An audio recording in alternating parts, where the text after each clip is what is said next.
Hey, welcome to the Gruber Morning Show. This is our EV portion of our weekly show. I'm Pete Gruber. I'm Mark Schaffner. Good morning and welcome, everybody. Thank you for joining us. So we've got a number of news items today. First one we wanted to lead with is that Spain has become the first country to run the entire national grid 100% on renewable energy. And I have an image here that we can pop up, guys. There we go. Fix that a little bit. So this is kind of noteworthy in that, back to here, it was April 16th, 2025 that Spain achieved this unprecedented event in modern history. It's the first time ever that wind, solar, and hydroelectric power combined to meet 100% of the country's power demands. And it wasn't just a Sunday with low demand. This was a full working day as well that this was in place. The entire country was run entirely by clean, renewable energy resources. Spain has a number of wind power, solar panels, and hydroelectric dams working together seamlessly to keep the lights on without burning a single bit of fossil fuel to get that done. I was amazed looking into this. First, to find out this was for a full 24-hour period. This isn't just a peak. This just isn't a couple hours, for the full 24 hours. And the fact that it's weekday, there was one point during the day, 11:16 a.m., when the grid was running at right at 100% of capacity. Mm-hmm. So it wasn't just that it's like it says here, not a Sunday. It was the grid itself was at a full load, and renewable energy sources were meeting the entire load. Mm-hmm. Fascinating. And again, it's proof that a clean future is possible. They say that Spain's achievement proves that 100% renewable energy isn't just a dream, it's happening right now. Yeah. Now, it took Spain about 25 years to build out this grid. They actually started their effort in the late 1990s.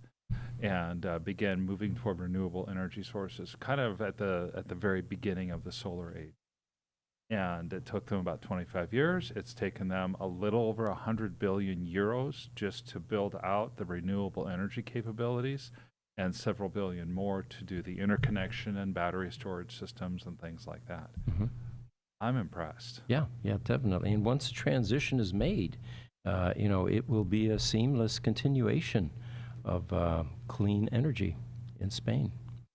So another article here that we found interesting, Xiaomi is a Chinese car manufacturer, of course, and they have the sports car, which I guess is available in China as well for purchase. Yes, they have 4 levels on the sports car that are available in China for purchase.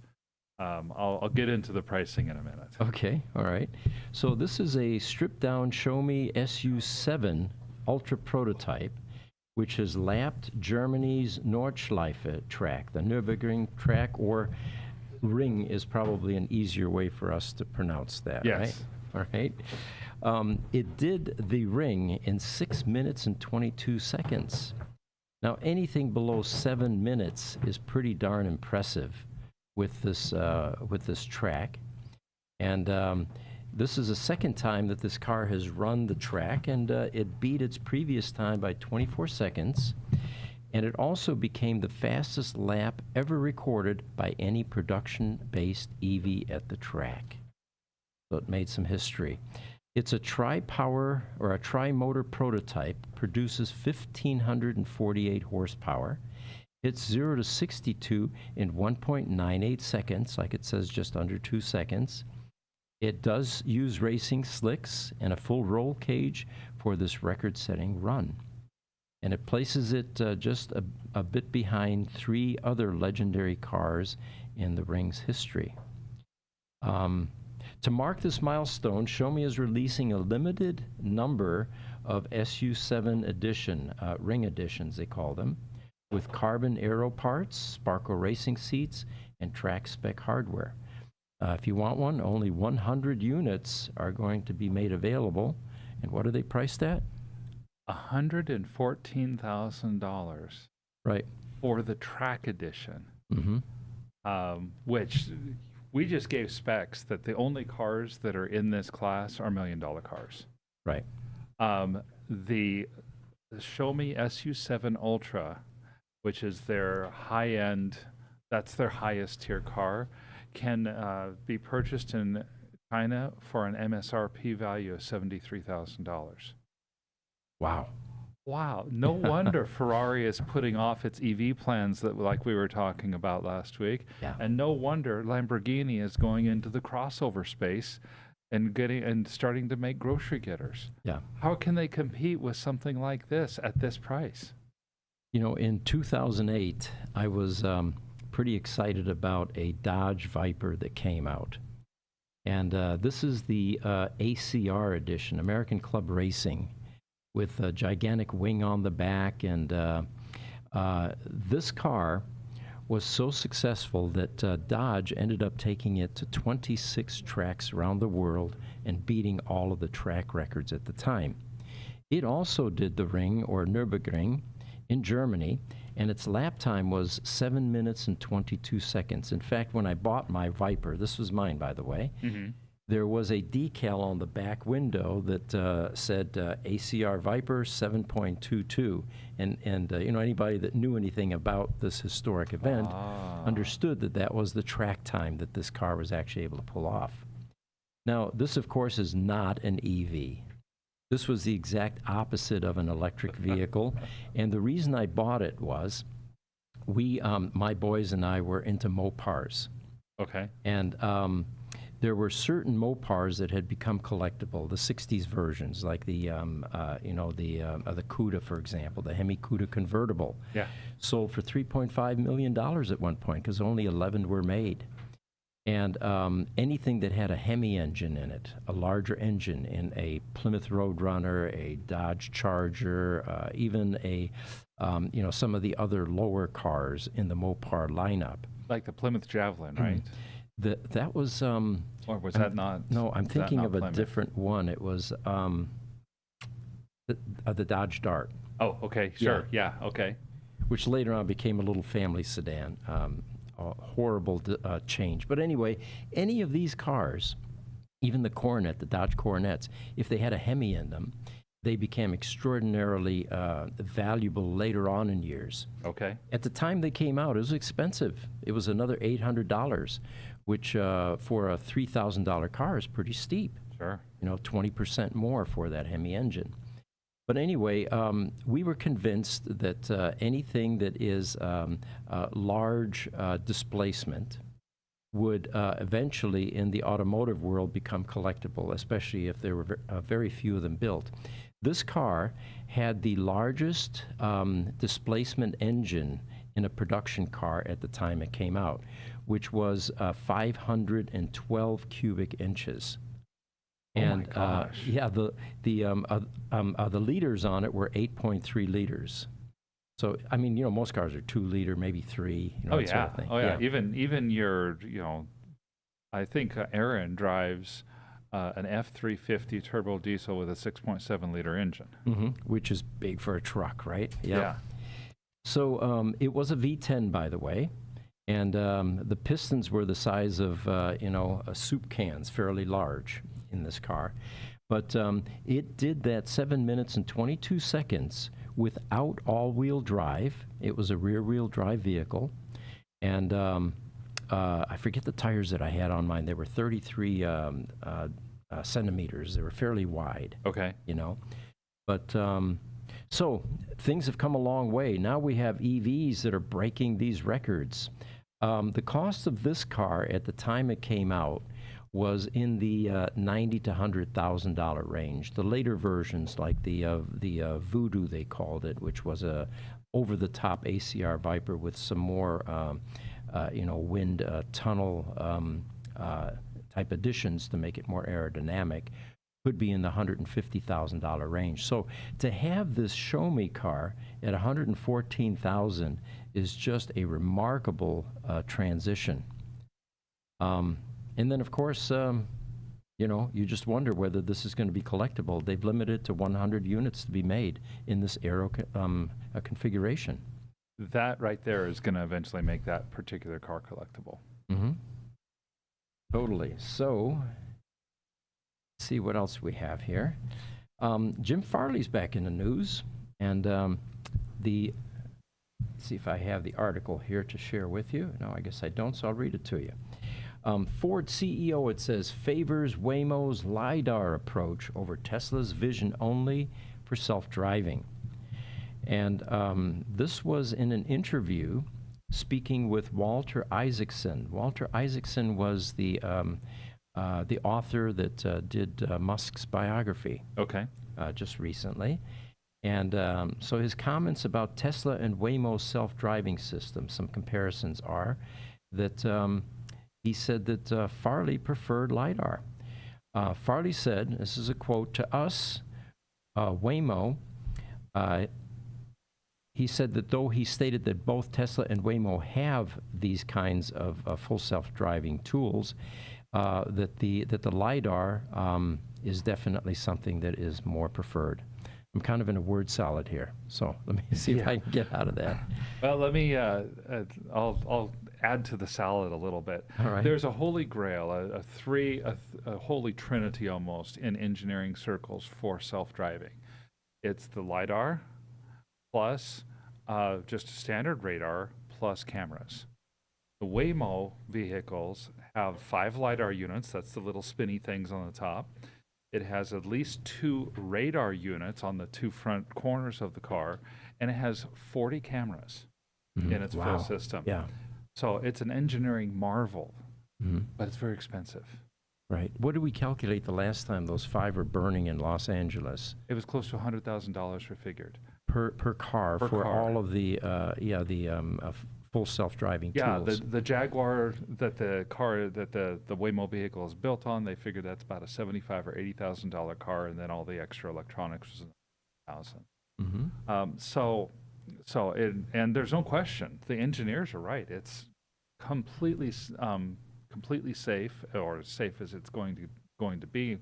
It's the pinnacle of what the engineers can reach as far as accuracy, as far as ability to judge distances and do things like that. What it isn't is scalable. Not only for cost perspective, it's incredibly difficult for a taxi service to spend $1 million for 10 taxis. Yeah. But also just the parts. It would be not feasible to get thousands of cars because it takes so long to build out the parts. And that's where vision and Tesla's idea of using just cameras works so well. They've got how many millions of Model 3s and Model Ys on the road with 8 cameras. That's all, and that's all that the Robotaxi is going to have is 8 cameras with a supercomputer, artificial intelligence type system behind it that's interpreting what it sees as opposed to what's out there. And Jim said that Ford still considers LiDAR as the pivotal part of autonomous driving. Now, we found out months ago, earlier this year actually, that Ford had been talking to Tesla about potentially licensing their full self-driving. I don't think any of these major incumbent auto manufacturers have the capability to develop their own systems, and it's kind of silly anyway. Another company has done all the legwork. Why not just license it? Rather than reinvent the wheel and then come up with dozens of different standards like we have in the charging world, or had, until NACS finally was realized as the optimum way to go. So it looks like Ford is getting back to considering LiDAR, which of course is quite a bit more expensive than the camera-based systems. Yeah, so as you go forward, as we look forward on this particular thing, which area is going to go faster? Which area is going to develop more? Is it vision that costs as little as a few $100s, is completely and easily scalable to millions of cars, but hasn't figured out the safety thing yet? Tesla's already had several incidents with the Robotaxi.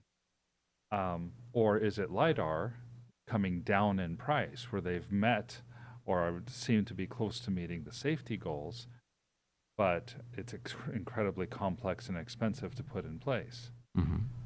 I would not put bets against Tesla, in all honesty.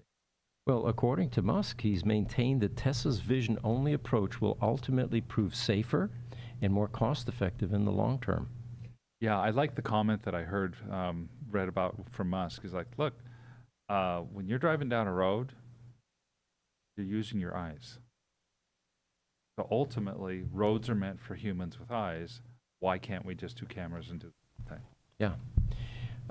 They do talk about that the vision or the cameras are more responsive to semantic items like road signs, for example. Yep. Whereas LiDAR is like a radar system. It may be able to see things, especially when the visual landscape changes. Sunsets, for example, light in the camera. Shadows, that was a big one during the launch, remember? Oh, yeah, absolutely. In my opinion, what I could see is that Tesla eventually moves just a little bit toward the LiDAR space, as opposed to Waymo moving more to the camera space. Yeah. I did not even realize there's been actually quite a consolidation in this autonomous driving space. Uber in 2016 tried to license and have self-driving in San Francisco. As one example, there have been many companies that have started up and either been bought out or have just simply failed.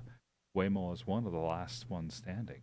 And Still surviving. and Yeah. still surviving. And that's all of this press about Tesla. I can't imagine it's been anything but good news for Waymo, in all truth, because Waymo is now much more well known in the world than they were before Tesla announced all the self-driving stuff. Yeah, and they're ubiquitous. There's so many cities now where these things are running around the city. Yeah. And they're still adding to that. I think we reported on that in the last podcast. Yeah, and they have achieved level 4 autonomy. They're full self-driving in a geofenced area. Mm-hmm. All right, have another graph to pop up here. Get this one. Oops, that one's on the wrong screen. There we go. So this one is talking about how solar has outgrown expectations. And they show two graphs here. The yellow, which is the predictions for solar acceptance and installation, and then the black one, which is reality. And that looks like a steep, increase, spike. Yeah. So on average, they say actual installations have been more than 3 times higher than their 5-year forecast. I took a little bit of time to continue researching this, and worldwide, now here in 2025, there's enough solar to generate close to 2.2 terawatts worth of energy. Oh. Even the most optimistic projections, you've got this sitting up here at 700 gigawatts. Even the most optimistic projections from 2020 had 2025 at about 1.6 terabytes. And the more realistic projections had about 1.3 terabytes, and pessimistic ones were about 1 terabyte. Terawatt or I'm terabyte? Sorry, terawatt. Watt. Okay. I'm slipping into computer. He's in the computer world here. So terawatts. And to give you guys an idea, a terawatt will power roughly 810 million homes. Million, okay. Not thousand. A gigawatt will power roughly 810,000 homes. So we're talking about somewhere along the lines of 1.7 to 1.8 billion with a B houses that can be powered by solar power today. Far, far beyond any. Yeah, what the graph here states is that 1 gigawatt equals power for a medium-sized city. Yeah, and that's about right. Yeah. So it looks like we're transitioning quite well. It's going. I take it as encouragement that it's going enough that it's not really making the news anymore. Yeah, that's true. Because a newsworthy item is by definition something unusual or novel. Mm-hmm. This is neither unusual or novel. Mm-hmm. Let's see what else. All right. Electric vehicle fleet, they say, reaches almost 56 million worldwide in 2024. 56 million EVs. It grew 30% in 2024, they say, the global electric fleet, reaching 55.8 million units, with, guess who's leading the market? Probably China on that one. China. This is according to the German Center for Solar Energy and Hydrogen Research in Baden-Württemberg. The United States ranks second with 6.4 million EVs, followed by Germany with 2.6 million, and the UK and France each around 2.1 million, and Norway, which surpassed the 1 million EV threshold. Now, Norway, though, does lead most of these countries in per capita EV ownership. It's a smaller country. So for them to have 1 million EVs is pretty remarkable. So we like to report on the progress that is being made transitioning this planet to sustainable energy use and getting the fossil fuel burners off the road. Well, and to give you a little context, there's about 1.2 billion passenger cars on the road today. So 56 million EVs is still kind of a drop in the bucket. Yeah. Even though that's, you look at that, because we've talked so often about EV sales, and that's the sale of new vehicles over a limited time period. We haven't talked much about, well, just how many cars are there? Right. And 1.2 billion. 1.2 billion cars on this planet. And if you include commercial vehicles, trucks, buses, things of that, it goes up to 1.6 billion. Some 400 million large capacity or heavy capacity vehicles that are out on the marketplace. A lot of room for growth for EVs still. We have a long way to go. I think my biggest surprise was to hear that the United States was second worldwide in EV adoption in terms of just raw numbers, because it seems like every time we talk, oh, the United States is behind Europe and behind China and behind everywhere in their rate of adoption. So, wow, still the raw numbers are pretty impressive. With a population of 8 billion on the planet, yeah, it seems about right. Yeah. So, we've got some people chiming in. All right. Instagram, Aliyu Chidar says, hi, thanks for joining us. Facebook, Will Built says, good morning. Good morning to you as well. And then Instagram, Oakshade104, 56 million. That's a lot of digging for battery raw material. Well, it is. I would venture to say it's not nearly as much digging as is going on to get oil out of the ground, but yeah. Well, there's a whole nother component here, though, when we talk about batteries. There is a large recycling capability within batteries, EV batteries, which the recovery is well into the 90% range. So you no longer have to go out and mine as much. And so that helps. It definitely helps. It helps a little bit, yeah. I don't like it as much as anybody else as far as the type of mining methods that are used to get battery materials. But it's not much different than strip mining for precious metals. Yeah. Yep. So another headline here that it's a short one, but it's so true. Your kids will probably never have to learn to drive. It's going to be fascinating as this next generation no longer needs to have a steering wheel. Yeah. Yeah, it's... I don't even know what to say. For us, for me, driving was a rite of passage. Now, hey, Mark, Pete. Yeah. I have a stepson who's 15 or 16 now, learning how to drive. I'm okay with kids not learning how to drive. Just gonna put that out there. And it was much easier on your car when we had manual transmissions.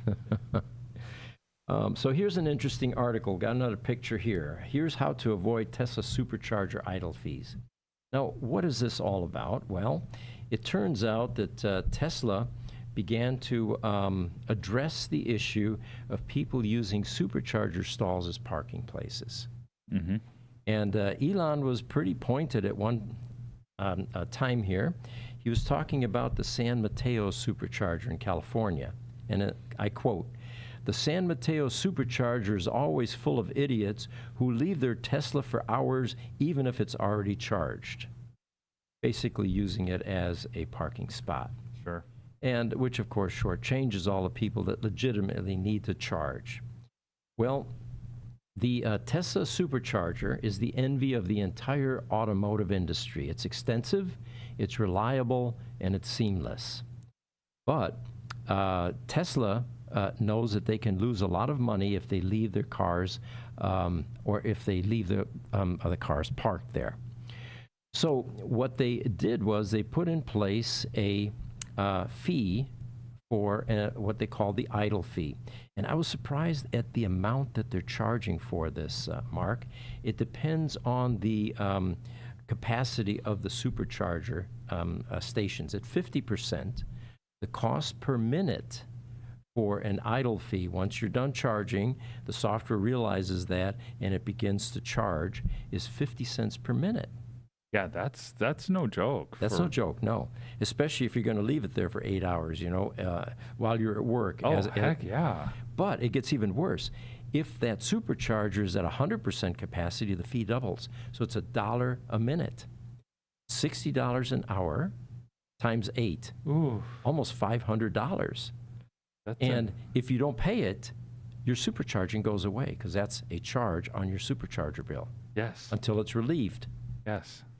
So that's quite an expensive proposition. So there's a way that you can hack this, and one of them is they call it the sprinting, and there's apparently a video on TikTok where they show somebody that left their Tesla at the supercharger, and they watch him sprinting back to the car to unplug the car. Now, that, of course, brings a whole host of new issues into play here. Yes, by unplugging it, you have stopped the idle fees, but you're still occupying the space. Right. Now there's a whole different problem. That's another issue. Yeah.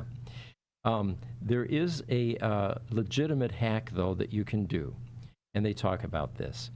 If you normally charge your car to supercharger, it will take it to 80%, and that's usually fairly quick, about 15, 20 minutes or so. Yeah, usually. If you go, however, to to 100%, that could be anywhere from 45 minutes to an hour, which gives you some extra time.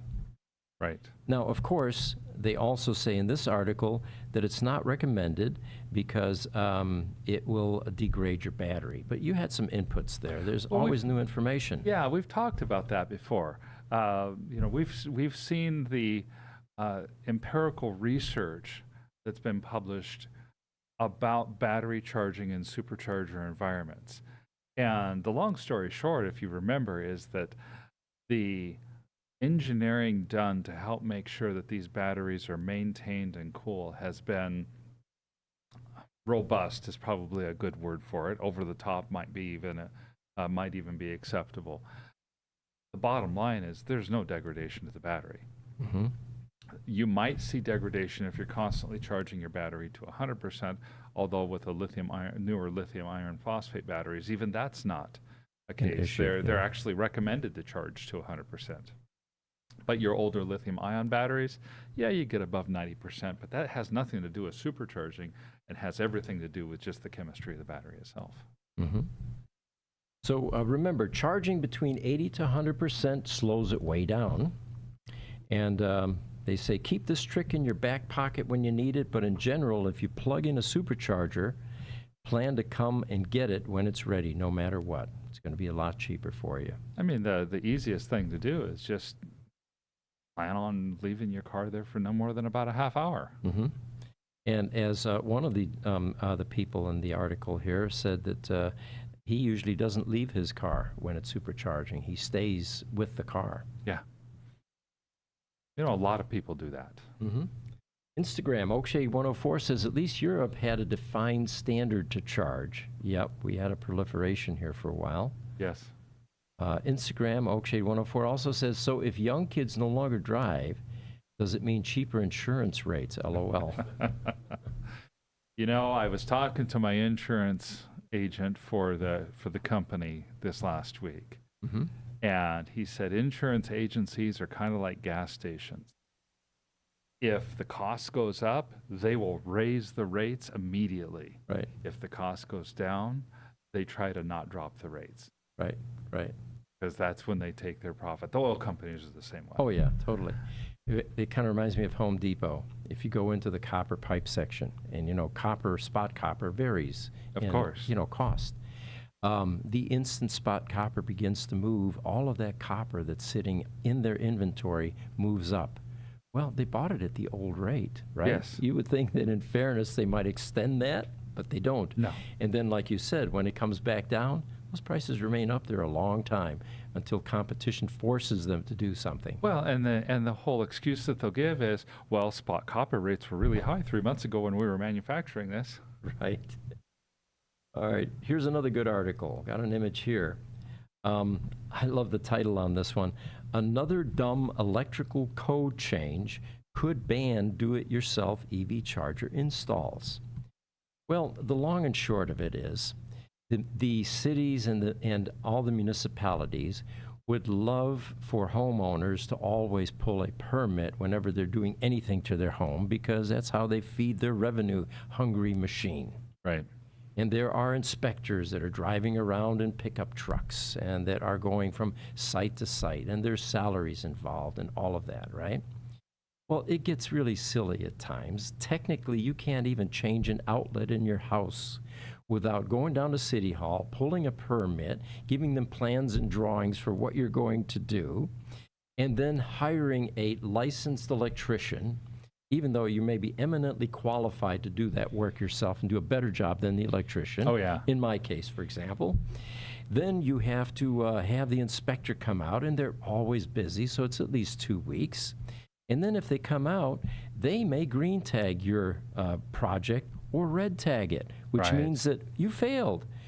You can't use it until I come back in another 2 weeks. All right. Well, they're getting into the outlets for EV chargers. And your typical high-rate EV charger in a home is going to be 240 volts. But it's not the only device in your home that operates on 240. You've got a hot water heater, you've got a kitchen range, and you may have other devices that are power hungry that are at 240 volts, split phase or two phase. So what they have passed now, apparently, as of Friday last week, was redefining the 2026 NEC code, which stipulates that you have to have an expert install anything in your home like this, which now means that the local municipalities are more than likely going to start code enforcement to make sure that you had a licensed electrician do the work in your home, which requires the permitting process. Well, so there is a workaround here, and that happens to be there is no qualified person requirement for residential installation of devices such as water heaters or stoves. Right. Or even a welder, if you want to include that. So what a do-it-yourselfer could do is install that NEMA 14-50. What that means is 14 is 208 or 240 volts, 50 is 50 amp. Install that outlet, claiming that you're going to use it for a welder, and then when everybody's out of your hair, you plug in your EV charger after that. Yeah, and the experts in EV charging don't really like that because they say that NEMA 1450 outlet is a weak point in that chain. In many cases, the NEMA 1450 outlet can get hot or overheat, especially if the wires are not torqued down enough, and even electricians don't always torque them down properly. Right. And you end up with a fire risk. Yep. And of course, with an EV charger, you could get closer to that 50 amp requirement because a clothes dryer is not going to draw anywhere near 50 amps. Right. And your kitchen stove most likely will be nowhere near that either. So, yeah, and an EV, you can dial that EV up to tell it, hey, give me everything that this circuit can take. All right, TikTok Panopticon says it's all about money. That's right, it's all about dollars. Yes, it is. You know, once the bureaucrats put the infrastructure in place, it never goes away. It grows. Yeah. It just continues. and more justifications for it. All right. Aaron, do you guys have anything back there that you want to contribute in this podcast today? Yeah, I got a little quick something. Okay.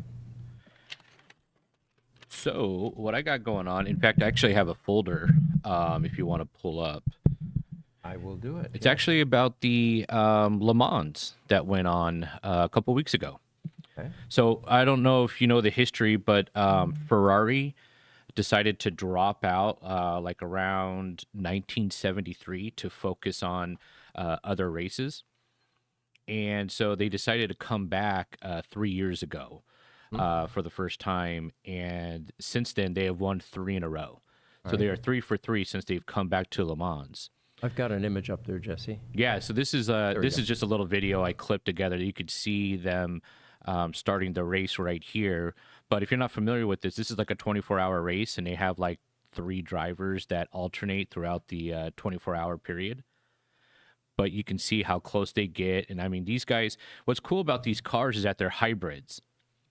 Oh, okay. And so the after they got done shifting from Formula One, they took they didn't want to take their Formula car back to Le Mans, and they didn't want to recreate another one because it was going to be really cost effective. So they actually took one of their everyday cars that they make that anybody can buy, did some modifications and tweaks to the engine, like they laid down the engine a little bit more into a 120 degree for the pistons to give it a little bit more balanced. And they created this 499p hypercar, and it is powered by a 3.0 liter turbo V6 engine.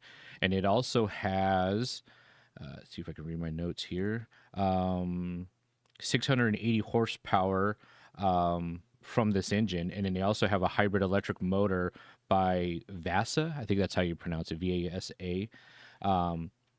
And it's a British electric motor, and the motor's capable of 272 horsepowers. So what's really cool about this is when it accelerates, it's all gas, okay? But once it hits 118 miles per hour, the electric motor will actually kick in. So it only kicks in at certain times of the race.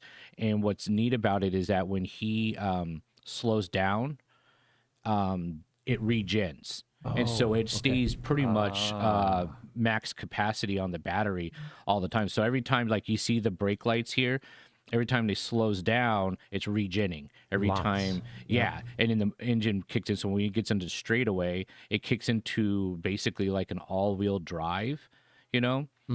They call it a 4-wheel drive, but it's really, there's some speculation on that. To me, I think it's more of an all-wheel drive. But then the electric motor kicks in. That's when you get that extra oomph. And it's really cool because you can hear the sound. I mean, as soon as he lets off and that regen kicks in, I mean, it's a high wind. It sounds pretty cool. But yeah, they've won 3 in a row right now. Looks like they're in Le Mans to stay with it. Formula One, they're still doing some stuff on it, but I think they're going to start backing away from Formula One. And yeah, I just thought this was really cool. It felt like Ferrari's kind of back into Le Mans. I just recently watched that movie Ford versus Ferrari because I'm a Ford guy. And so I was actually shocked to see that they had left for about 50 years and stopped racing in that. So then to come back and win 3 out of their first 3 since they've been back is, I think, pretty impressive. Amazing. Yes. Yeah, winning 3 in a row under any circumstance has got to be just amazing. Now, what is this picture here, Aaron? So that is the car that they drove. Before they would have like a little bit of a different design to it. They kept an older style design, and they had their prototypical red and then the Enzo yellow. And so next year they're going to change things up a little bit because Le Mans is always changing their rules. And so it's going to look a little bit different. But this is the car right here. And if you go to pick 2, this is the motor that they were using. Okay. So this is the motor that you can actually pretty much get in most of their cars. They just laid it down a little bit more. For more balance in the racing. So that's what they needed for the sharp turns to stay on the ground instead of lifting.